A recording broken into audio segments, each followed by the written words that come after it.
Et si tout ce que tu ressens en ce moment, ce vide, ce doute, cette confusion, n'était pas une faiblesse, mais un appel?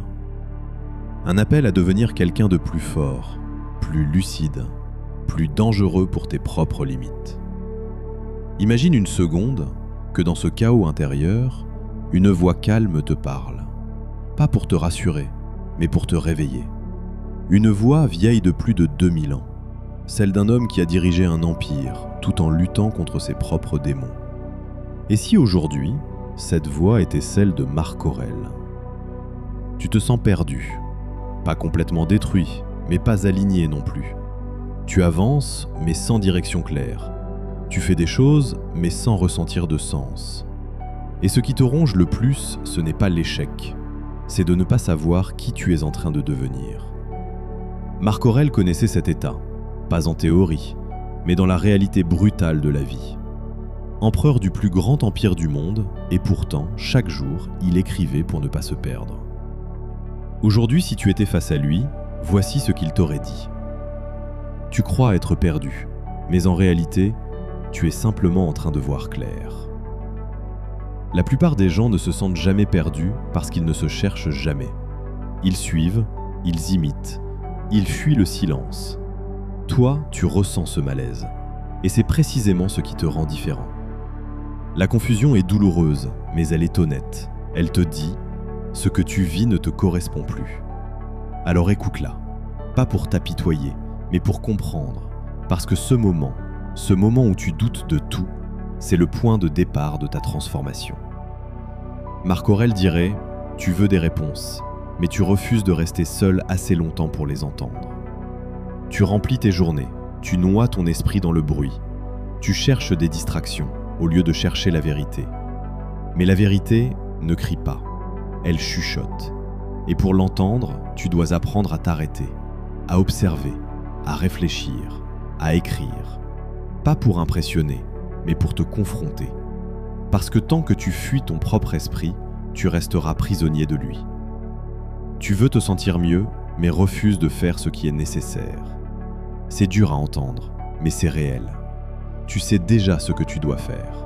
Te lever plus tôt, travailler avec intensité, dire non aux distractions, respecter ta parole. Mais tu attends.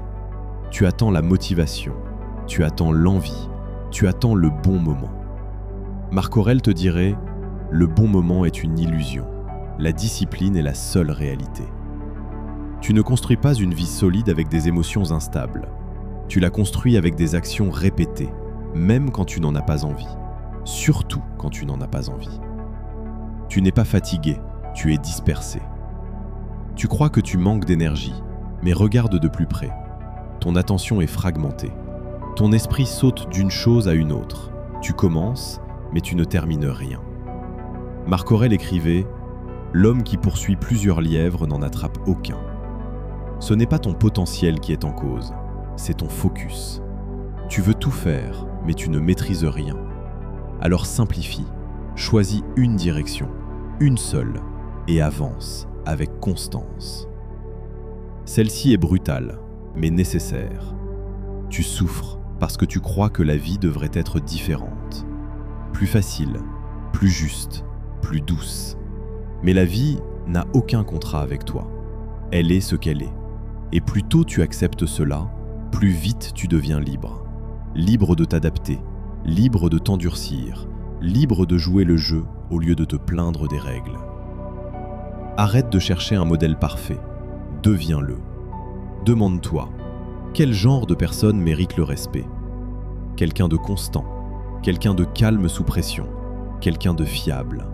Alors sois cette personne, pas demain, aujourd'hui, dans les petites actions.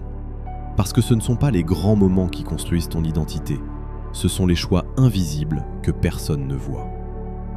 Tu ne manques pas de temps, tu le gaspilles. Tu dis que tu n'as pas le temps, mais regarde ta journée. Le temps est là, mais il est mal utilisé. Marc Aurèle te dirait « Ce n'est pas que tu as peu de temps, c'est que tu en perds beaucoup. » Scroll, distraction, pensées inutiles, et à la fin, tu te sens vide. Pas parce que tu n'as rien fait, mais parce que tu n'as rien fait d'important. Alors reprends le contrôle. traite ton temps comme une ressource sacrée. Tu veux éviter la douleur, tout le monde veut ça. Mais la douleur est un professeur. Elle te montre tes limites, elle te pousse à évoluer, elle te force à grandir.